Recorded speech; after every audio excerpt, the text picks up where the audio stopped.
14046 CRK 140048 through 140049 CAK 140050 CCK. Again, I do want to remind folks who want to sign up to make a comment, please fill out one of the slips. I do also want to recognize council members Steve Levin's office down in the middle of the audience tonight. They stepped out. All right, these applications submitted by ULURP Greenpoint LLC seek amendments to the zoning text to facilitate the use of development rights from what will be public open space. The lobby By is granting showed a up. special permit to accommodate such development rights on the adjacent property in order to facilitate mixed-use development consisting of 720 units of housing, of which 200 will be affordable, and 320 parking spaces on property located at 77 Commercial Street, while generating funds to the city for the development of a public park at 65 Commercial Street in the Greenpoint community of Brooklyn. Community Board 1 voted to disapprove of these applications unless certain conditions were met. With the representative for this application, Jay Siegel, please state your name for the record and present the application. I am Jay Siegel for the record, and I'm a land use attorney in Greenberg Crowley, and I represent the owners of the property. 77 Commercial, as you can see from that board, is adjacent to an MTA parking lot. Almost everybody in this room is here for this application is familiar with our proposal. Briefly summarize it and then get to what I think the heart of the matter is. In 2005, when the Greenpoint neighborhood zoning was enacted, there were concerns about at least two major issues. One was affordable housing, the other was open space. The MTA parking lot adjacent to 77 Commercial was intended to help relieve both of those conditions. The plan was that the MTA use would leave, that the lot's development rights would be sold to one of two adjacent parcels, and the purchaser of those rights would construct 200 affordable housing units with part of those rights, and the MTA lot would become a park. And that is what we're here today to help effectuate that plan.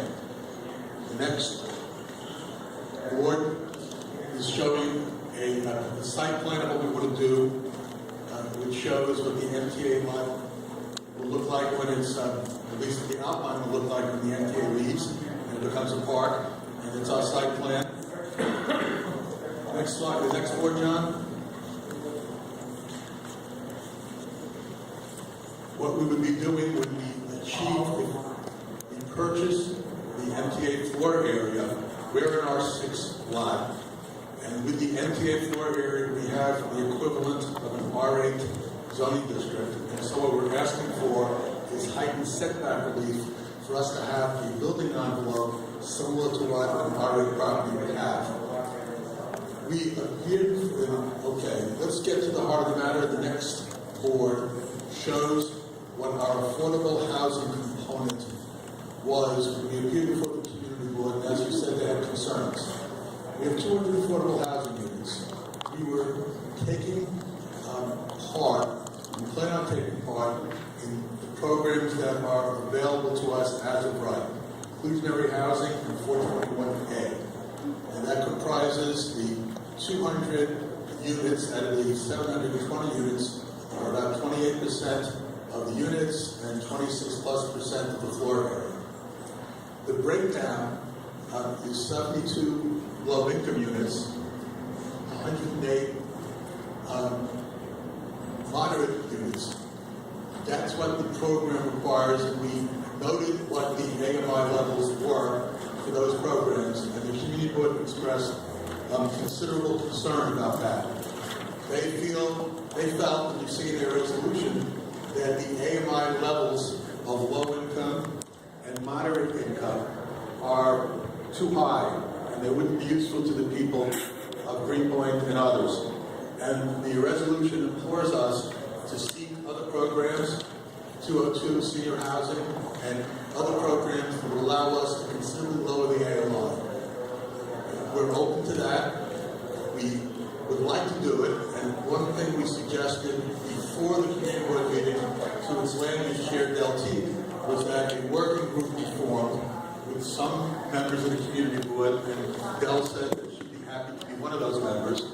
Hopefully with the councilman's office and with the administration and with your office to talk about and to try to help us find programs that we can apply for that would help us reduce the AMI to the levels that the community board wants.